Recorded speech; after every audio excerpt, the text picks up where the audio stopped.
Жаль, что вы не можете ощутить покрытие под дерево своими руками, но оно выглядит не только как натуральное дерево, но и ощущается таким шероховатым, как натуральная древесина. Мы приехали на наш объект, который мы монтировали в прошлом году. Объект очень красивый, и я хочу вам его показать. Пойдемте. На данном объекте установлено ограждение из алюминия премьер. Это закрытый тип ограждения. И использовано оттенок рау и покрытие под дерево. Подбирали вместе с заказчиком оттенок, который будет максимально подходить под фасад дома.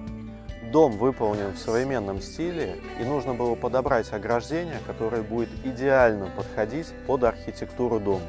И как раз наше ограждение из алюминия премьер замечательно дополнило архитектуру здания и ландшафтный дизайн.